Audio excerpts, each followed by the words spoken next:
I'll keep on a platform where the platform starts rotating with a constant acceleration from rest. I think time not there. I'll give a few more examples of this. It'll be much useful for you.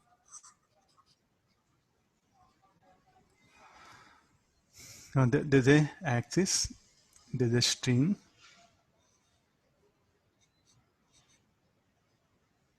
This is M1, there's another string.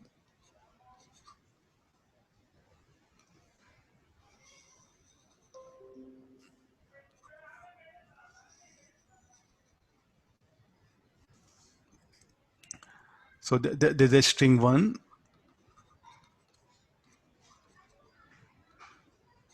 There's a string 2. I'm rotating with an angular velocity. So what is this whole setup is like this. Huh? The whole setup is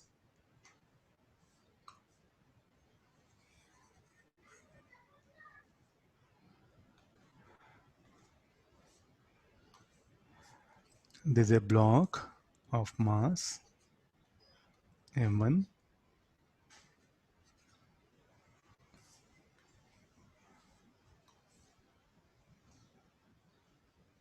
Are you able to understand this? This will be, so length of this will be L1, length of this string be L2. And the platform itself is rotating with angular velocity omega, and it is hinged to the axis. So what about the tension in the strings? There's a side view, there's a top view. Now, any pseudo force, as it's better to learn through pseudo force, it'll be much easier. The tension, let it be T1, T1, T2, T3. So what about pseudo force here? M1 omega square L1, M2 omega square L2. So what is the equation of motion? For T1 minus T2 M1 omega square L1 equal to 0. For this block, T3 minus M2 omega T2, no, it is equal to 0. Value of T2 substitute, you'll get the resultant tension. So T1 minus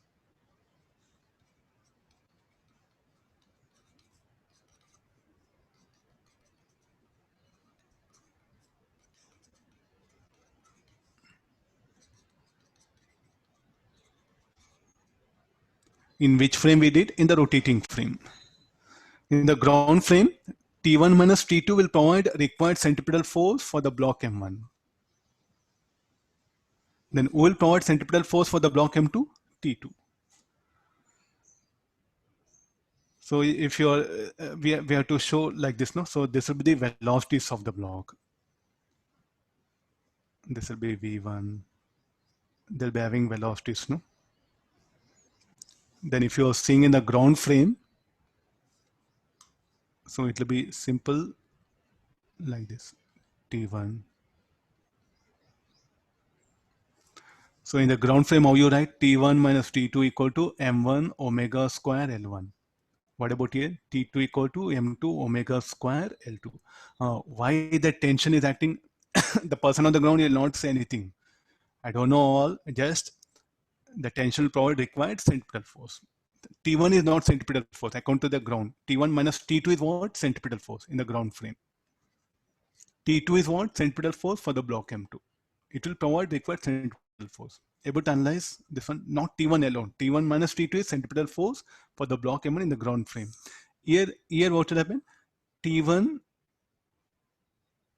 is balanced by whom? M1 omega square L1 by T2 with respect to non-inertial or rotating frame. Like that, no? Sometimes the problem in the ground frame will be very easy. Sometimes the problem in the rotating frame will become very easy. So like this what happen? Depending upon the requirement, no, you have to choose a suitable frame so that you can analyze the problems very easily. Got the idea? Sir, sir, here what is L2?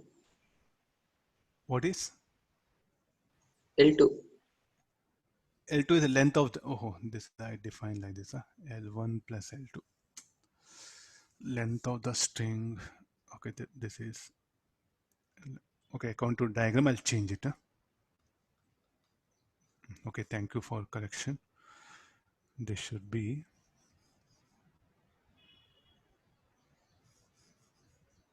L2, I think the diagram is length of the strings, no?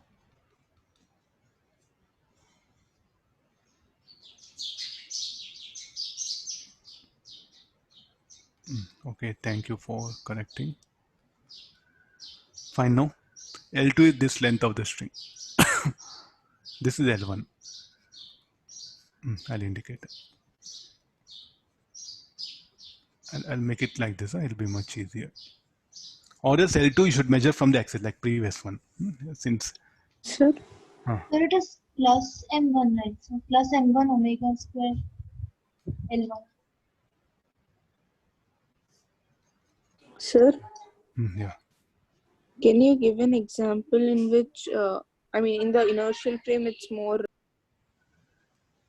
Numericals are there, plenty are there. As we start numericals, the whole numericals is all about choosing different frames. As you pick up different numericals, the different conditions will come.